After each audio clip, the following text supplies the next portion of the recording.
Good afternoon from the Ant Wife's Garden. It is March the 28th, 2020.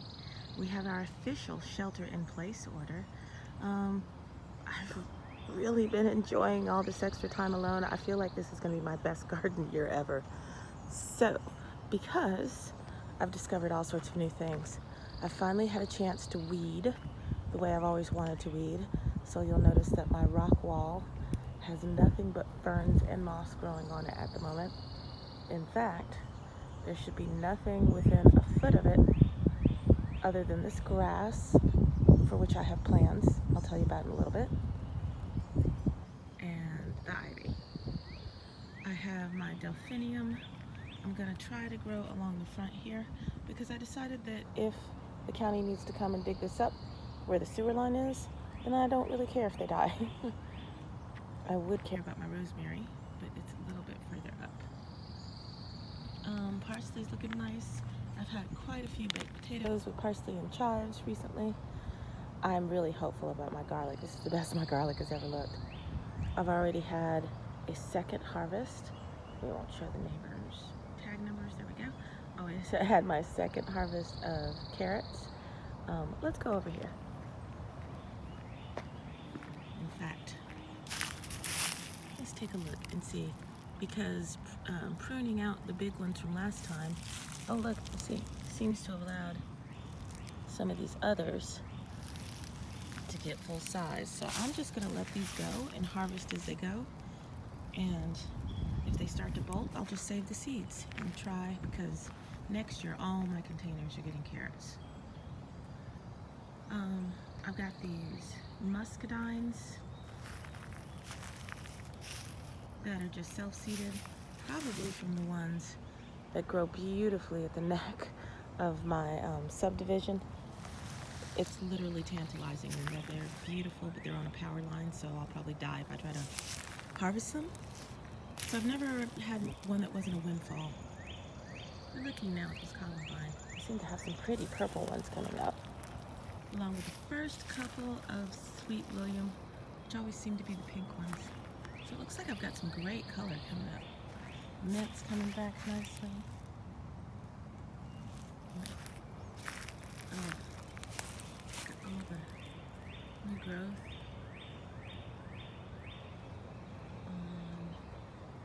The olive. Alright. So one of the things I want to do today, when it's supposed to be over 80, hooray for spring, is put the peppers definitely out where I intend to plant them. Maybe not the eggplants, because we're supposed to get a couple of below 50-degree nights. So I'm maybe bringing the eggplants back in occasionally, but they really seem to be doing well. Look at the size of those leaves here. That's my hand. So, for perspective. Those are fingerling, I think. Yeah, the fingerlings seem to have a little bit bigger leaves than the Amadeo. Oh, we'll come back around. So the lemon tree is still full of blossoms. Don't see any bees right now, which I find kind of weird, because it is about noon. It's already 75. I feel like there should be bees. Anyway, as we said, my garlic is looking really, really nice.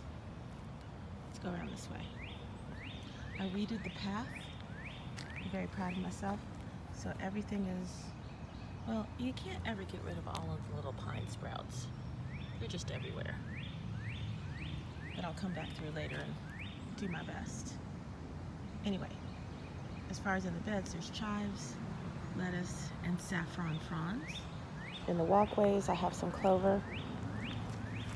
Look at all these, pointed out the wood's ear mushrooms.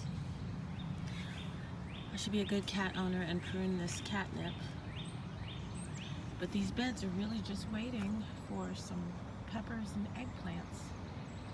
And down there below where the garlic is planted, that's where I'm going to put the squash. I've got some peas coming up. And I want these for really a quick spring. Oops, let's get out of my unshadow there. I want these for a quick spring meal. As I said, I mostly just like the tops of them more than the peas themselves. I like the shoots. So my plan is to harvest these cabbage eventually. Maybe they'll make a head, maybe they won't. Nothing else, the chickens will get them. And then I'll get some pea shoots and baby peas. And then when it gets really warm, I'll put out my cucumber seedlings. I'm not doing direct sow this year. Strawberries, yeah, I'm gonna feed the chipmunks well. My leaf lettuce is coming up nicely. I need to harvest some of that soon. As some of my like loose leaf head lettuce, I think I'm gonna try that again this fall. I think that's really more a matter of timing than anything. And my sage, I need to find a home. That just may be a peripatetic sage. Now, if you saw my little short video posting from Friday, I was weeding over here in the tongue and I found the best thing I've ever found in my life. I found, dun dun dun, a morel. Let's see if we can, look, the stalk is still here. So that, ladies and gentlemen, there's my finger. I'm really bad at navigating the camera. Oh, it would help if I turned it right side up, wouldn't it? There we go. Now I can find my finger. But that is the stem of the morel. In fact, I may come through here later. I'm definitely going to come through here later and dig out a little bit of that mycelium and see if I can't propagate it on some plates. Because I just happen to have a couple of expired plates. Anyway, so there's one down there in the tongue, and then that same day, I was walking along and we're looking very closely in case there's another. That same day, I found one right up here. So it seems to be associated with this dogwood. I know I called it a redbud in previous episodes, but I've since looked it up, and this is definitely a dogwood, flowering at the right time, right way, and everything. So there was a morel here, and ladies and gentlemen, there was a morel over here. Oh, there's a spider web over there now. But there was a morel over here. So it would seem that this is the perfect mushroom habitat. And like I said, I'm going to try to propagate some. And all I can think that I did over here was I kept it very moist because it was part of the drip irrigation. And this time around, all through the season, I had a little bit of hay bale over it. So that kept it moist all through the season. So I'm going to try to get a little bit more ground cover to make sure this stays moist. Anyway, I see a couple of sprouts. Let's see if I can find a sprout from where I sowed the parsley and chives. I think we're at, there we go. We're getting more sprouts down here where it gets more sun. And of course there's always a pine. Ooh, I don't know what that is. I don't think it's either parsley or chives, but let's see what grows out. These look good. Goodness of the pines. Most of these pines don't really amount to anything. It's kind of a waste of time to actually prune them out because they will eventually die from lack of sunlight. Is anything growing up here? Because I also seeded up here. This was mostly parsley. I had a lot more parsley seeds than chive seeds. I don't see anything, but it is a lot shadier. So one of the things I'm planning to do after I let the chickens out, because I'm going to let the chickens out early, is I'm going to go out to that cut area and look for some more morels. Because obviously this is the perfect time. And I read online, where it has to be true, right? That they like recently disturbed areas. And that is most definitely recently disturbed.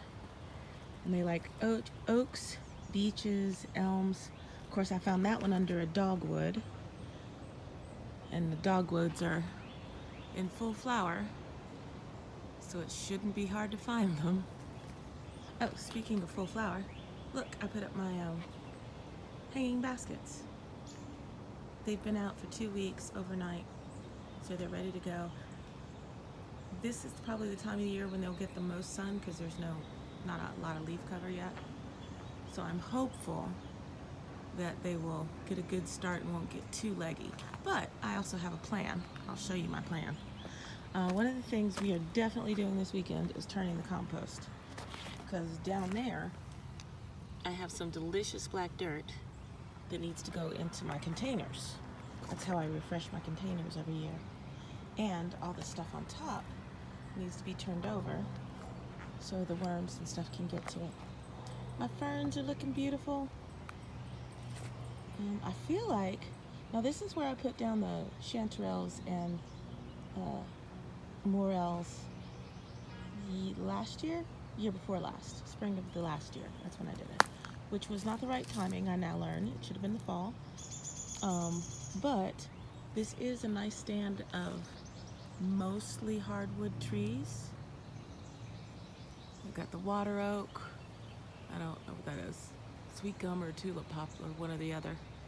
Tulip poplars. There's not really pines on this side of the fence, at least. So in theory, this should be a good place for morels as well. This might be a little bit too sunny. Maybe let's take a look back here just a little bit, see if we find anything. I do have plans this season, as I do every season. Oops. Let's get rid of you right here for one. To really clear this out a little bit, because look, there's a lot of space. And this is just, back here is just the most beautiful sets of camellias. You see that pink one blooming? I know if you go back in some other videos of mine, you'll see the white one behind it has just the most magnificent big fluffy white blooms that actually have a smell to them. So I feel like this would be a great place for some sort of mushroom. And I really should take a little bit more time to look around. Anyway, we'll put that on our to-do list. And I still need to paint a couple of more of those gnomes. I feel like that's something I could do during the summer heat. What's going on with that moth, do you suppose? I feel like it's in the throes of death or so. Oh, there's a red ant attacking it. Wow. National Geographic in the making. There's another red ant. I didn't know there was a red ant hill around here. I guess I shouldn't be surprised. Anyway, the wisteria is in bloom. Can you zoom in on wisteria? It's probably the best I can do. You probably can't see, and you probably can't hear because I'm standing right next to the running air conditioner. But they are being visited by all kinds of native pollinators. The bumblebees are just digging it. Okay, my azaleas are starting to bloom. As I said, in a second we're going to let the chickens out.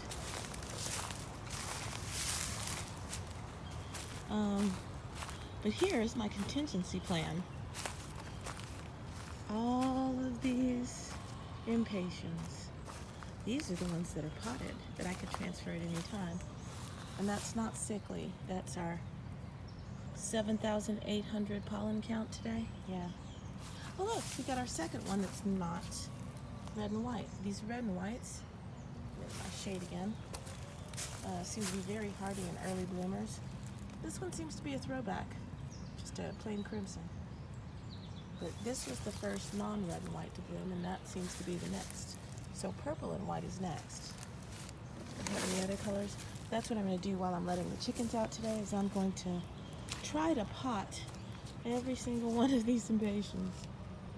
Here's another red and white. Here's another red and white that came out just overnight. Oh wow. Here's some more. There seem to be some throwbacks to just plain red. So I'm probably going to put the red and white in the gnome garden and save the other colors for making up if the window boxes start getting scraggly, and then I can just swap them out. Oopsie. Bad beekeeper. I left my smoker out last night. Luckily, it wasn't going to rain. I am so proud of my bryophyte and moss garden. Look at that. I really need to cut back the foliage for the Lenten roses this year, I think. I might get really severe with it and just hack them back completely. There's my bee water source. Avocado's digging it. I'm probably going to move it a little further back so it gets more sun as the trees leaf out. You can see the tulip poplar's a little bit further behind than the sweet gum when it comes to leafing out. But in another month or so, there'll be these really big tulip-looking flowers at the top of the tree, and the bees will go straight up. Right now, that's like straight in the sun. You probably can't see that, can you? I can't see it. Anyway, there's lots of wisteria up there, trust me. Let's go take a look at the chickens. I think I might do a chicken video later when I let them out, just to kind of reintroduce you to their personalities, because they've really grown. Yeah, girls, I know. You're impatient with mommy. I'm gonna let you out later and we'll do a whole chicken video, okay? But in the meantime, we're gonna talk about the rest of the homestead. Oh, we got bees. So I took a look yesterday, and I think I'm gonna leave Hygeia with her name, and I need to get the other hive a name box at some point. Might just go ahead and paint it on there one day, we'll see.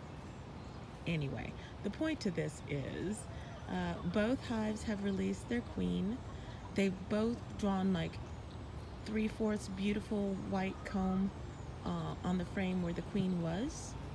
I didn't stay in long enough to check for eggs because I kind of wanted to do some other stuff. But I do think that it might not be a bad idea to put another box on soon, like within a week. At least on Hygeia, because there were bees covering all 8 frames. Maybe I'll wait. Maybe I'll wait because we are supposed to have a little cold snap, a chilly snap, not cold, but where it'll be below 50 in the morning, so they can't immediately fly out even if the sun is shining. So anyway, but I did take a look to see what my equipment was. They look good. The no-name hive is not using the 2 outermost frames, but they do seem to be a little bit moldy, so maybe I'll, or powdery, I'm not sure what's going on there. So I might take those out and replace them with something from my freezer today or tomorrow, sometime before the weekend's over. Okay, as I said, I've been weeding a lot. That's where all the greens have come from. I love having chickens because nothing goes to waste, you know. Oh, that poor carpenter bee's been stuck in there since I locked him in last night. I wonder where she felt. I'll let her out too later. Anyway, let's go see the green room, and we'll end our video there. There's not a whole lot more new and different going on in the green room because a lot of stuff is getting carved off. The only new thing I need to do, other than, you know, things that are getting sown later, the cucurbits, is okra. None of my okra came up, and I sowed it very thinly. I only sowed like 1 or 2 seeds per well, so I'm gonna take an egg cup and sow it more thickly. I'm not sure if I'm gonna be able to save that camellia that Julian gave me, but we've got a bunch of tomatoes that are gonna start needing to be hardened off. Some basil that needs pinching. These are my super hot bird's eye peri peppers that need pinching. Marigolds need to finish hardening off. So that's probably what I'm gonna do. And overnight, I went a little crazy with the nasturtiums. I'm now looking at my land and not wondering where I'm gonna put them all. But I figure I could intersperse nasturtiums and the okra in that garden where the head lettuce is growing now, and maybe put some nasturtiums down by the peppers and the eggplants on the side, and I don't know, maybe have some trailing out of my baskets, my containers. I didn't really think this through, but they're all soaking, so they're gonna be planted today. I have 1 Poor little habanero pepper that I'm not sure what to do with. It's my special little guy. I think I'm just going to keep him in the greenhouse as a experimental pepper, because the fungus gnats really did a job on his leaves. But other than that, you know, you've always got the few little failures, the failure to thrive. These are just some later California wonders that are going to be taken off, and probably will end up being given to neighbors or something. I'm very proud of my azalea clone. But yeah, I think I'm going to leave you there. That's it from the Wife's Garden. I hope you're having a great gardening season, and thank you for watching.